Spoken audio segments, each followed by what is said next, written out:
listeners, and welcome to yet another episode of the Nigeria Football Weekly Podcast. Me, your host, Okereke. Today's episode 62, and it's been a great weekend for Nigerian footballers in the world of European football. We had quite a number of players scoring goals and just doing excellent things for their club sides. So this should be a fun episode today. Without any further ado, let's get into it, starting with the Premier League as usual. So, Taiwo Awoniyi and Nottingham Forest played on Sunday at home to West Ham, and Taiwo Awoniyi scored the winning goal in a 1-0 win. It was actually the first goal Nottingham Forest has scored in the Premier League since 1999. So a bit of history made by Taiwo Awoniyi, both for himself personally and for Nottingham Forest. To be fair, they rode their luck a little bit in the game because West Ham missed a penalty, they had a goal disallowed, and they hit the post twice. But I'm sure Nottingham Forest fans won't care. So they won that game 1-0. So shout out to them. And next up for them, they play Everton away in one of the Saturday 3 p.m. kickoffs. Moving on to Joe Aribo, another Super Eagle who scored his first Premier League goal this weekend. He came off the bench for Southampton in their 2-2 draw against Leeds United. When he came on, they were losing 2-0, and he scored the first goal for Southampton to spark their revival to get the draw. Next up for them, they play Kelechi Iheanacho and Wilfred Ndidi's Leicester, also on Saturday at 3 p.m. Speaking of Iheanacho and Ndidi, they played my Arsenal. Wilfred Ndidi started the game and Kelechi Iheanacho came off the bench to get an assist. They lost 4-2 to the Gunners. Gabriel Jesus was superb in this game, to be fair. He scored 2 goals and got 2 assists. So Leicester City are still looking for their first win of the season. They've got 1 point from their first 2 games. Let's see if they could get that win against Southampton at home on Saturday. Although there's still rumours that they may still lose, Fofana, Tielemans, and maybe even Madison, but we'll see. Speaking of high flyers, though, Frank Onyeka's Brentford are currently third in the Premier League after 2 games played. He came on for the final 10 minutes on Saturday as they thrashed Manchester United 4-0 at home. Josh Da Silva scored a goal which De Gea really should have saved. Ben Mee scored his first goal for the club after signing from Burnley in the summer. Matthias Jensen scored the 3rd goal, and Brian Mbeumo scored a great counter-attacking goal after he got played in by Ivan Toney. Next up for Brentford, they play Fulham away in one of the 3 p.m. kickoffs. So that should be another interesting tie to watch. And hopefully we can see Onyeka get some more minutes because he looks very much like a periphery player at this point in time for Brentford. And finally, Alex Iwobi's Everton. Alex Iwobi put in yet another good performance in the centre of the park. He played as number 6 again. But Everton unfortunately lost 2-1 to Aston Villa away in the lunchtime kickoff on Saturday. Great goal from Danny Ings in this one, to be fair. Ollie Watkins had 2 assists. He then assisted Buendia, who made it 2-0. And then Lucas Digne scored an own goal. Although, to be fair, Iwobi was right beside Digne. So if Digne did not put the ball in his net, we probably would have seen Iwobi score his first goal of the season. So next up for them, let's see how they fare against Nottingham Forest in a 3 p.m. kickoff on Saturday too. So that's it for our Premier League contingent. Really happy for Taiwo Awoniyi and Joe Aribo in particular, scoring their first goals of the season. Iheanacho also getting an assist, is good for his goal contribution. And Alex Iwobi's also played really well for Everton. Also, Nottingham Forest have confirmed the signing of Emmanuel Dennis. I'm very happy Emmanuel Dennis is back in the Premier League, to be honest. I wished he would have signed for a team with better prospects than Nottingham Forest. But hey, Emmanuel Dennis, as you've heard me on this podcast numerous times, does not belong in the Championship. So I'm just happy that he's back in the Prem. Speaking of other results that did not involve Super Eagles players, Brighton drew 0-0 against Newcastle in a 3 p.m. kickoff. Manchester City thrashed Bournemouth 4-0 in 3 p.m. kickoff as well. Although Erling Haaland did not score a goal in that game, which is a bit annoying for my FPL. And then Wolverhampton and Fulham drew 0-0. Although Mitrovic missed the penalty, so he had the chance to win the game for Fulham, but he just couldn't find the back of the net.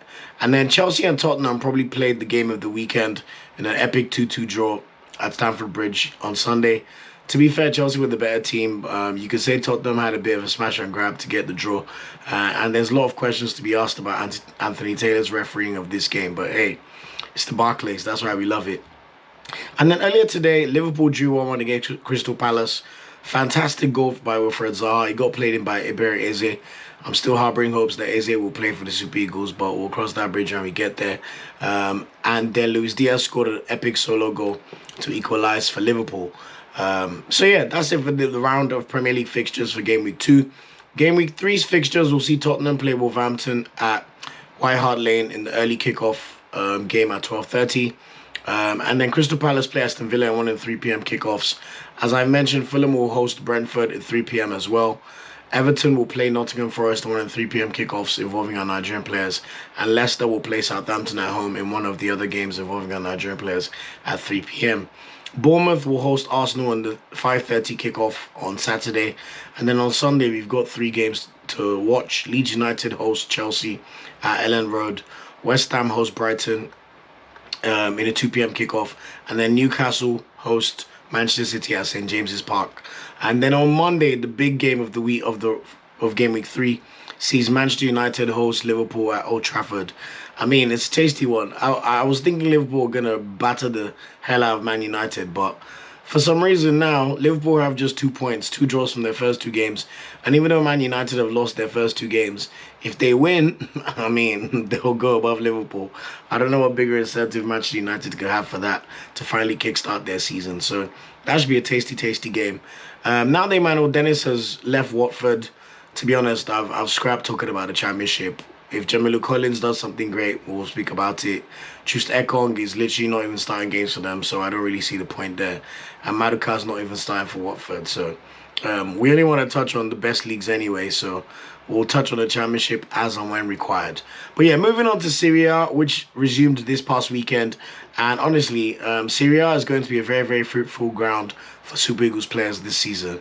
It has the most Super Eagles players in the top 5 leagues by far. And a lot of our players are doing really well in the league. Starting with none other than Victor Osimhen. He started for Napoli earlier today on Monday night against Verona away. And they thrashed Verona 5-2. In fact, it should have been 6-2, but one of their goals got disallowed for a dodgy offside VAR decision.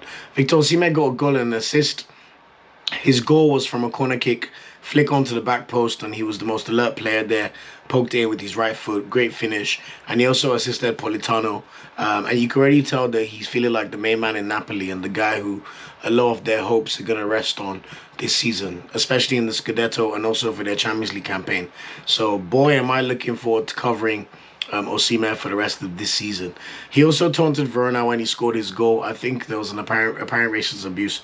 So we're always happy to see that, to be fair. So shout out to Victor Osimhen and long may it continue. I'm predicting he's going to finally score 20 league goals plus in a top 5 league for the first time in his career. As long as he can stay injury-free, Osimhen will deliver. I have no doubts about that. Next up, they play Monza at home on Sunday and 5:30 p.m. kickoff. In other good news, Ademola Lookman made his debut for Atalanta. He came off the bench and had an unbelievable start to his Serie A career. He scored the second goal for Atalanta in a 2-0 win over Sampdoria away on Saturday. What a way to endear himself into the fans. Long may it continue. It's good to see Lookman settle down somewhere and put down roots. And hopefully he could help fire Atalanta back to the Champions League places. Although it's going to be a much more difficult task for them this season compared to, 2021, 1920 seasons. Next up for them, they've got a tasty tie at home against AC Milan on Sunday night. I'll definitely be watching that game because that should really be a good one to witness. Also, in positive news for the Super Eagles, our starting right back, Ola Aina, started for Torino to kick off the Serie A season. He played 90 minutes as they beat Monza away on Saturday 2-1. Hopefully he stays in the lineup long term because we know he was out of the side a lot after AFCON, which is never nice to see. Next up for them, they play Lazio at home, so that should be a good game. 5:30 p.m. kickoff on Saturday. And also positive news, Cremonese, who just got promoted to Serie A, started with the front line of David Okereke and Cyriel Dessers in their first game of the season against Fiorentina away. And David Okereke continued his excellent start to his Cremonese career. After scoring in the Italian Cup last weekend, he scored the first goal for Cremonese in this game against Fiorentina. Dessers had a few good chances to score. There was one that he really should have buried, but I don't know what he was thinking. And they were very unlucky to lose this game 3-2. It was 2-2, and then their goalkeeper just produced a howler. He should have grabbed the ball that was a long ball in the air, and he tried to grab it, and he just fell into his post in the last minute of the game. I kid you not. So unlucky for Cremonese. But it doesn't get any easier for them. They face Jose Mourinho's AS Roma on Monday night. So let's see if Okereke especially can continue his good form and Dessers can score his first goal in Serie A. Isaac's success was in action for Udinese. He started as they lost 4-2 to AC Milan on Saturday. It was 2-2 at halftime, but Milan were just too strong in the second half, and Ante Rebic looked particularly very, very good for Milan. Next up for them, they play Salernitana at home on Saturday, so hopefully we can see success score his first goal of the new season. And then for Empoli, Taiwo was not in the squad as they lost 1-0 to Spezia on Sunday night to start the season. I'm not sure if Eboué is injured, but we'll monitor and see if he plays the next game, which is at home against Fiorentina on Sunday evening. Moving on to La Liga, which also started this weekend, Samuel Chukwueze came off the bench to get an assist for Villarreal in a 3-0 win over Real Valladolid. He assisted Alex Bueno's second goal, and Alex Bueno also scored the third goal for Villarreal in this game, which is an absolute peach of a strike. Outside the box, one of those ones to just go straight into the top corner. So I'd advise anyone to watch the highlights if they can. Next up for Villarreal, they play Conference League playoff at home against Chiedozie Owaziem's Hajduk Split on Thursday night. And then they face Atletico Madrid away on Sunday night, which should be a very, very tasty game indeed. Omar Sadiq made his La Liga debut for Almeria on Sunday in a 2-1 loss against Real Madrid. Almeria took the lead in this one before Lucas Vazquez and then David Alaba threw a free kick. Made it 2-1 for the reigning Spanish and European champions. Next up for Almeria, they play Elche away on Monday night. So hopefully we can see Omar Sadiq score his first goal in La Liga. We know there's still rumors about Villarreal trying to sign him, but while he's there, let's hope he could bag in a few goals before he leaves or if he stays. In Ligue 1, we also had very, very good news for Moses Simon. Moses Simon was a standout player for Nantes on Friday night in their game against Lille at home. He scored the only goal of the game in a 1-1 draw. And he was really excellent in this game for Nantes. So shout out to Moses Simon. Next up for them, they play Marseille away at the Stade Velodrome on Saturday night. So that should be another marquee fixture, which I'm going to try to watch as well. And then the Lorient boys, Terry Murphy and Innocent Bonke, they were not in action this weekend. They were scheduled to play Lyon, but Lorient got the game postponed because the pitch was in a bad state, because the previous weekend they'd hosted a 5-day festival in the stadium. I don't know what the hell they were thinking, especially with all the heat going through Europe right now.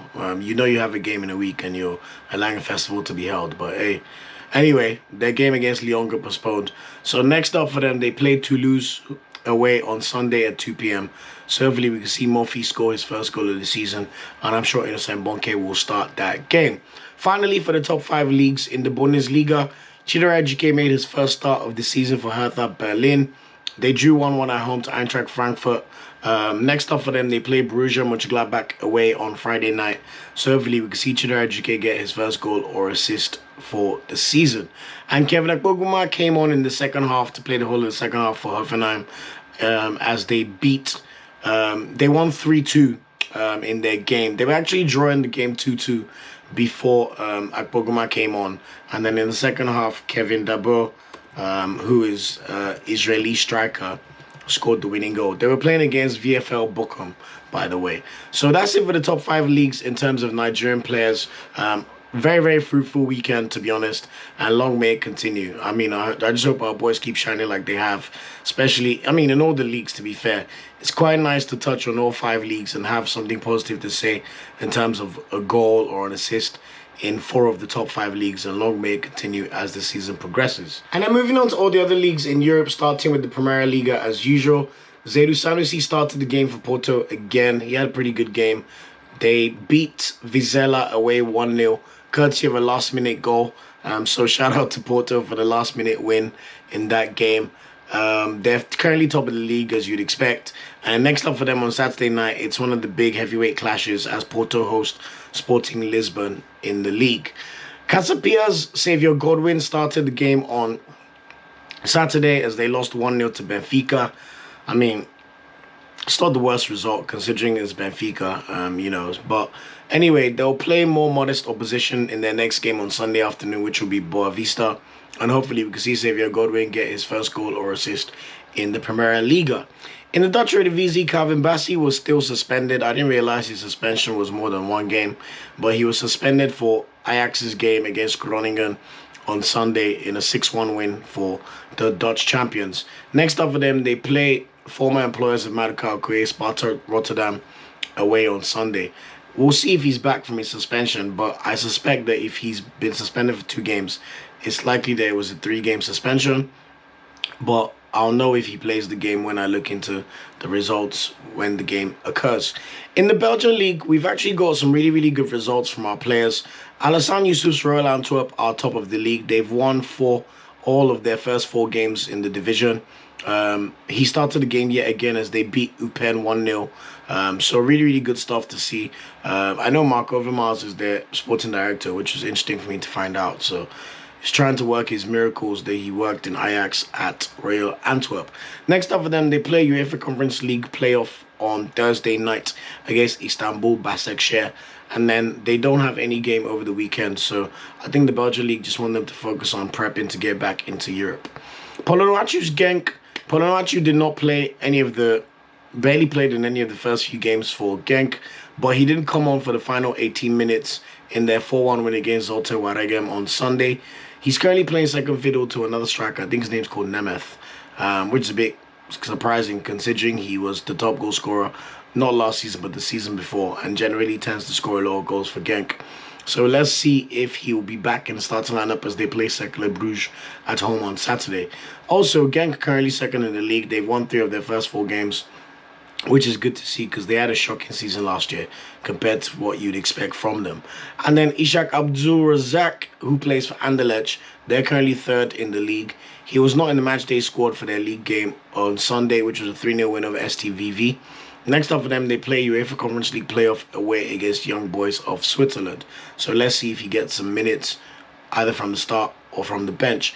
And Victor Boniface at Union Saint-Gilloise, he made his league debut in a 2-1 win over KV Kotrijk at home on Saturday. He did start the game, but they've got no game this weekend, which makes me believe that they were scheduled to play either Royal Antwerp or Anderlecht. Union Saint-Gilloise will be playing in the Europa League this season, so it'll be good. We'll see Victor Boniface in Europe. He's a striker, by the way, a really good one from all I've read. And we'll be following his progress very, very closely as the season progresses. In the Czech Republic League, we saw Slavia Prague beat Jablonec away on Sunday 3-2. Moses Uzo, the Nigerian winger, scored the first goal in this 3-2 win, and Peter Alayenka came on as a sub for the final 12 minutes, and I believe Iraso is still injured. They are also in action in UEFA Conference League playoffs on Thursday. They play a team called Rako Częstochowa away on Thursday, and then they'll be in action against Pardubice at home on Sunday. Moving on to Denmark and Akikumi Amos Copenhagen. They were in action on Friday night. They lost 3-1 at home to Randers. He came on as sub for the final 16 minutes. It's not been a good start to the league for them at all, but I would suspect that's because they're trying to focus on the Champions League qualifiers. So they play tomorrow night on Tuesday night in a Champions League qualifier against Trabzonspor at home. So Trabzonspor, the Turkish champions, where Anthony Rakeme was at last season. And then after that game, they play Lyngby away on Friday night in the league. Rafael Onyedika's Midtjylland, on the other hand, they drew 3-3 against Horsens away on Friday. Onyedika did start the game, which is expected, and let's see if he remains at the club between now and the end of the transfer window. Next up for them, they play a team called Aarhus at home on Saturday. In Croatia, Cidezia Waziem started the game as Hajduk Split lost 4-1 to Dinamo Zagreb away. No surprise there, Dinamo Zagreb are the best team in Croatia by far. But Hajduk Split themselves are in action in the UEFA Conference League.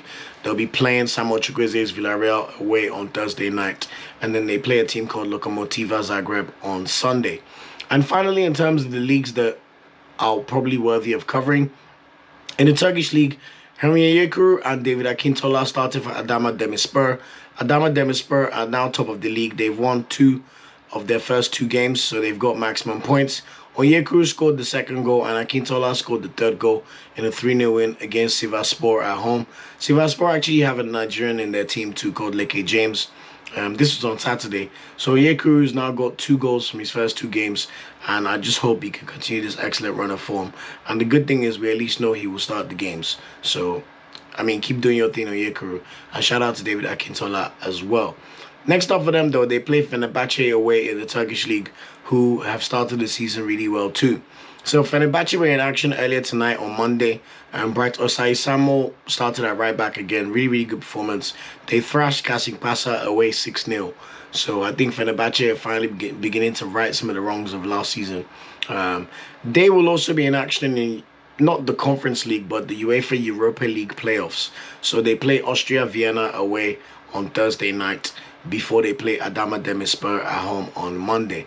And finally, Ahmed Musa's Fatih Karagümrük did not have a game this weekend. I'm not sure the exact reason why. But next up for them, they'll play Besiktas away on Sunday. I mean, when it comes to Star Boy of the Week, I have to give it to my boy Victor Osimhen. You know, probably most born Super Eagle, as we know. Scoring a goal and an assist in the first Serie A game of the season just sets the tone for the season perfectly.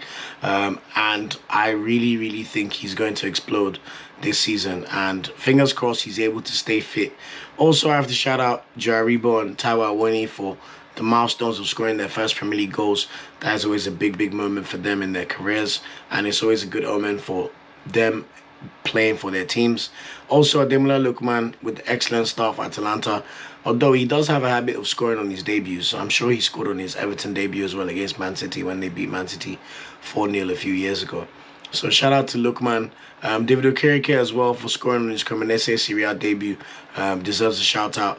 And also Onyekuru, who looks like he may be getting his career back on track, even though it's just 2 games so far. So who are the ones to watch for the rest of the week? Akikumi and Mos Copenhagen are in action against Trabzonspor in the UCL qualifier tomorrow. So that's a good one. The more players we can have in the Champions League, the merrier. At the moment, I know we've got Sanusi, Bassi, and Osimhen, who will definitely be playing. But the more we could get in the Champions League, the better for the reputation of our country and just the Super Eagles in general. Sabo Chukweze's Villarreal in action against Chidozia Waziam's Hajduk split on Thursday in the Conference League playoff. On Saturday in the Premier League, we're going to see Kelechi Iheanacho and Wilfred Ndidi's Leicester host Joe Aribo Southampton, so that should be a tasty, tasty tie. Also, in a clash of Super Eagles players, Alex Iwobi's Everton will be hosting Emmanuel Dennis and Taiwo Awoniyi's Nottingham Forest in a 3 p.m. kickoff. Ola Aina's Torino will be playing Lazio on Saturday. I think this is an important game to watch because as Ola Aina's our starting right back, we really want to make sure he's on the right track at his club side, so that's good to see. Moses Simon, we know he's now well respected in the French league. Long may it continue. He plays Marseille away on Saturday, so hopefully he could continue his good form to start the season. Zaidu Sanusi's Porto plays Sporting Lisbon in the big clash in Portugal on Saturday at 8:30 p.m. Victor Osimhen's Napoli in action against Monza on Sunday night. So obviously we want to see Victor Osimhen continue his excellent start to the season. Ademola Lookman's Atalanta in action against AC Milan on Sunday night as well at home. So that'll be a big, big game. Bright Osai Samuel's Fenerbahce will then host Henry Akers Adana Demirspor on Monday night. Also, shout out David Akintola. And then finally, we will be seeing David Okereke and Cyriel Dessers Cremonese play Jose Mourinho's Roma on Monday night. So those are the games to watch over the next few days until the next podcast on Monday next week. So that's it for this episode of the podcast. Thanks again for rocking with me. You know, it's always a pleasure to bring you the content around our Super Eagles players. Although we're a bit light in terms of games for the Super Eagles themselves, it's always nice to be able to bring you updates now that the season is back. In terms of, also one thing to mention, the Super Falconets are in action in the Under-20 World Cup right now. They've won their first 2 games. We beat France 1-0, courtesy of a goal from Sabastien, great goal. And then last night on Sunday, we also beat South Korea 1-0 with the last minute, with a latest goal in the 83rd minute from our midfielder Esther Onyenezide. Honestly, it was a great goal. Outside the box, she just walloped the shot with her right foot, like literally straight into the bottom corner. So although we have maximum points, we have not yet fully qualified for the quarterfinals. But we just need 1 point in our final game, which will be against Canada's under 20, and that is on Thursday night. Wednesday night, but the game will be played at 3 a.m. early in the hours of Thursday. So if you're in America or Canada, it's probably going to be easier for you to watch it, and of course support the Super Falconets. We have a quite good record in this tournament. I think we've made the final twice in the last 10 years. So hopefully we'll see the girls continue to do us proud. And yeah, that's it for this episode of the podcast. Please remember to share and subscribe with your friends or anyone who you know is an enthusiast of the Super Eagles or Nigerian football in general. YouTube, Nigerian Football Weekly, as always. Instagram, at Nigerian Football Weekly. Twitter, at NFWPOD. And until next time, peace out and enjoy all the football during the week. Thanks for watching this video. Please like, share, subscribe, and click the bell to get a notification whenever we drop a video. You can also find our social media channels listed below. And of course, up Super Eagles and Nigeriano they ever carry last.